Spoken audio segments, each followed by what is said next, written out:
Right now, before spring even shows up, there are 5 things that you can do to ensure that you have a productive and successful garden season. Now, I do a lot of gardening indoors and outdoors. So it's okay with your outdoor gardening to ensure that you're clearing away some of the worst debris, cleaning up those leaves. If you had any infestations, any mold or mildew, definitely get all those leaves cleared up because that's where those things are going to reside to bring back to your plants next year. So we're going to clean all that up. If you had any type of problems, you want to make sure you get all of that removed from the garden. But I don't think you should strip your garden down bare. There are overwintering insects which lay eggs. So if you have some pods, seed pods, or some other things that's still hanging around in your garden, I like to leave that for winter interest and also to protect and support insects and invertebrates that may be using that space. So don't clean the garden too bare this time of year, if you can even get outdoors at all. It is winter time, so I'm not sure what your outdoor conditions are. Most of that I already did earlier in the year towards the fall. So what the winter is right now, everything is set for me outdoors. So right now, predominantly, I'm working on my indoor garden plants, which go year round. This is a hot room that need care all year round, so I have to make sure I do that. Another thing you can do with your outdoor plants, if you have roses, this is a great time to prune with purpose. Some of those summer flowering plants, you can prune them now safely. I have already brought back my roses, so most of my outdoor work has already been done. What I'm doing now is preparing for my growing season 2026 as we head into the spring and into the summer, early summer. That's the part of the year that I'm prepping for right now. And your garden center, they're already ahead of you. If you head to a lot of your garden centers, you'll start to see a lot of your bulbs are starting to show up, and you'll start to see a lot of your seeds are starting to show up. And that's what I want to tell you that you need to focus on right now. If you want to get a particular type of bulb, go buy it now. A lot of people may not say that. I will say that. This particular canna, I really love canna, but look at that dark leaf on that foliage, that bright orange flower. That is going to be beautiful this summer. But if I don't buy this right now, it's going to sell out. There were not many left. I picked up 2 packs of that because I definitely love canna and I want this look. However, you get it? This is a vegetative plant, meaning this tuber is alive in here. There's a little bit of green on that. What this means is I can't leave this in this plastic for too long. A lot of people, they'll buy those bulbs, and if they're in soil like this, in some cases, bulbs, tubers, they're completely dry, right? They're in a dried out state. Those you can hold for a little longer, but these, which are slightly what I call vegetative, they're not completely dried out. You don't want it to dry out because if it does, it's going to die. You should filter this in the bag. It should have a nice firm feel to it, which it does. This one even has a green stem coming off of it, a little sprout right there. So I know that this is vegetative and alive. I'm going to have to get this in a pot here in the next few days to make sure that this doesn't dry out in the bag and die. This is going to be potted up indoors, which I have a space for that before I put it outside. Not going outside until after my last frost date. This pot, this plant, you can see same thing here. Also going into a pot already, green shoot coming off of this. So there's one tuber in here. And I'm going to make sure that I get this in a pot indoors, get it under some growing lights. Don't have a problem with it. It's going to start growing now. But this is also the perfect time to pick up your seeds.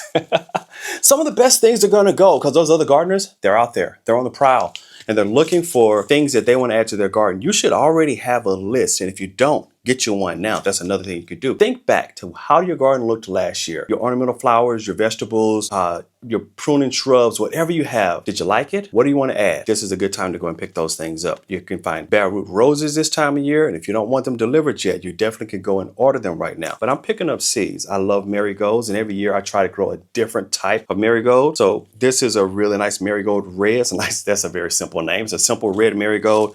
And I'm really leaning into Scarlet Sophie's, another dark red marigold. I want to try something a little different. I have coleus here. Flame Dancers is a nice little mix of coleus. And of course, cherry tomatoes, because those are the best kind of tomatoes. This is Rapunzel F1 and this is Red Profusion F1. And these are going to make really tiny little tomatoes, which is exactly what I want. I want some really tiny little tomatoes for salads. Those are some of the things you could be focusing on right now. Where I live here in the UK, I could potentially work outdoors in my garden outside. So I could add in some well-rotted manure, some compost. I could add that into the soil right now and let it really soak in and really just kind of blend before I start my planting season. I probably still hold off on that. This is January and most people can't really get outside to do that type of work. So I will maybe see which compost I want to buy. I'm not so concerned about compost selling out. Maybe jot it down. You should definitely be in your gardening journals right now, jotting down everything that you want to do for the upcoming season and doing a lot of planting planting, this is a great season to plant, but it's also a great season to buy. I also have some other seeds coming in. I've spent about $100 on pumpkin seeds because this year I want to grow some pumpkins and I'm going for that giant pumpkin again. So giant pumpkins is all about buying the right seed. Much of everything that you'll want is going to be about buying the right seed, the right bulb, the right tubers. If you want that specific look, that's what you're going to have to do to get it. Another thing that you could do this time of year is go back through your inventory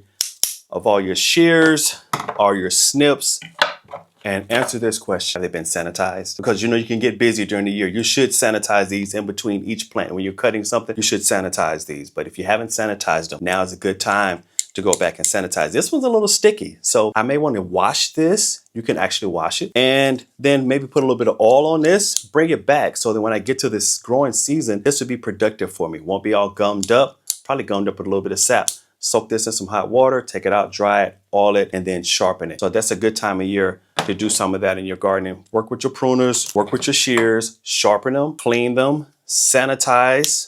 It's a perfect time of year to do that as well. As I mentioned, I have a lot of indoor plants to keep me busy, but this is really a great time to be in your garden journals, looking at what you did last year and really thinking about how you want to move forward for this year. Every year you should be thinking about how do you want to keep things the same, change and evolve. Change and evolving is good. Some things you do want to keep the same. There are some plants that didn't thrive for me last year, and I may not want to rebuy those. There's some other plants that I bought, but I didn't buy in enough bulk, so the look never came together. Where I bought one last year, I may need to buy 5 this year. If I bought 5 last year, I may be looking at 10. Not trying to increase price, but just trying to make sure I can get that full look that I want. And if you're going to need more than 5 or 10, then you may want to start it from seed. This is a great time to start thinking about starting from seed, but also be careful.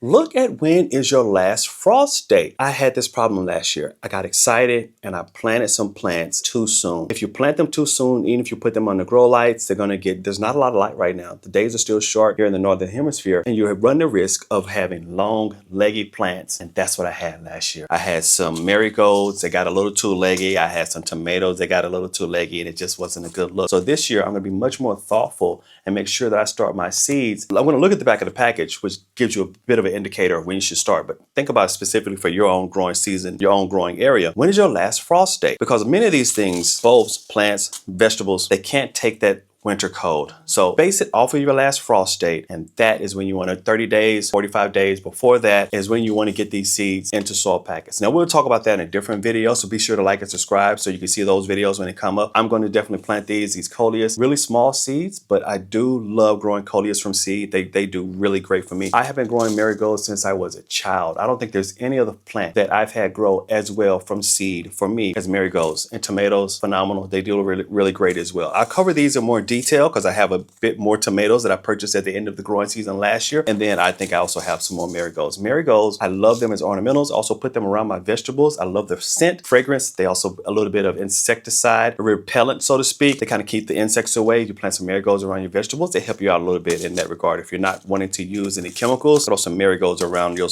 plants and it may help a bit as well. So just to recap, this is a great time of year to get a lot of great things done in the garden. Even if you can't get outside, you could do a lot indoors. You should be in those journals, buying those seeds. I'm telling you, those other gardeners, they're out there, they're purchasing seeds. But what you want to make sure of is that you're getting seeds from this year and you're not buying last year's seeds. Talk to the staff and say, hey, these seeds just put out, or these are last year leftover. Now, they should be still viable if they're leftover from last year, but I want the freshest, newest seeds. And I want those newest varieties as well. New varieties is one of the things that get me excited every year. I love to get my garden books and magazines. Those should be coming in the mail. If you're not signed up with some of the garden companies that deliver those to you, get signed up. Nothing like a cold winter day, sitting down, flipping through a garden magazine like you were when you were a kid, circling toys. Now you're circling those plants that you want to buy. And go ahead, purchase them because they will sell out. A lot of them will sell out. So the early bird gets the worm. And then with gardening, you want to be ahead of those other gardeners. Hey, if you like this content, be sure to like and subscribe, follow along. I love doing gardening and things related to it, ornamentals, so where I'm mostly focused. Chelsea's coming up here pretty soon. When I say Chelsea, I mean Chelsea Flower Show. Planning for that. Until next time, do take care.